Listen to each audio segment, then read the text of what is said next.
Testing. Hi there, guys.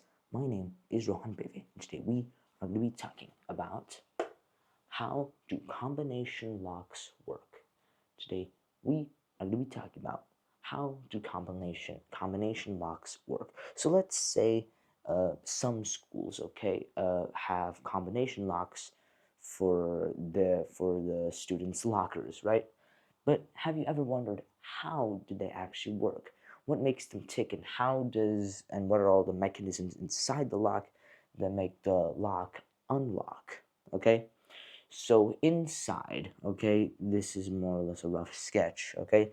Inside of the case, there is, of course, the shackle, which is the thing that's locking whatever, okay?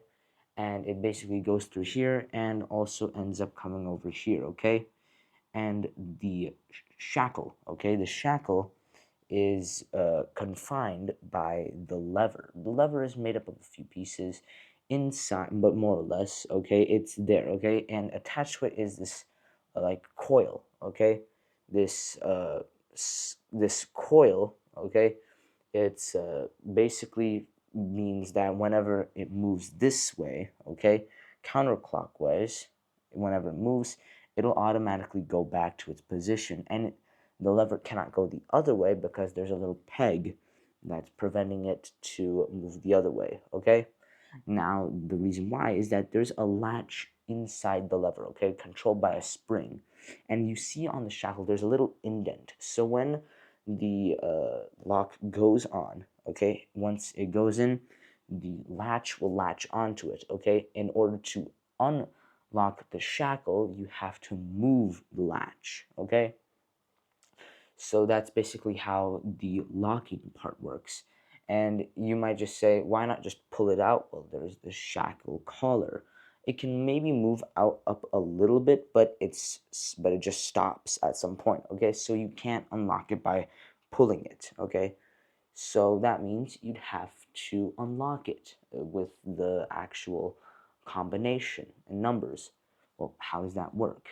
Well, the thing is, on the other side, flipped, there is the back plate of the lock itself, which there's like a pole, and on that pole there's a spring and 3 washers in between these things called cams, These discs are basically the number locks themselves, On each cam there is a indent, a little hole, and some teeth on it, So once we fit everything in, this is basically how it works. In order to unlock it, you could see on the lever there's this little indent. So once all these indents are lined up, then the lever on the indent on the lever actually fits, so it allows you to turn it and open the shackle, But when these are all jumbled up, it can't. So we have to unjumble these cams, So how do you do that? Well, there are these teeth, on the cams, and what you have to do in order to unlock the combination lock is you have to first make sure all of the cams are connected together by the teeth. So for the first one, it's connected to the dial itself, literally. So you just have to turn that one for the first cam. Then for the second, just move counterclockwise so the teeth connect. The second cam connects, and then rotate it again for the third cam.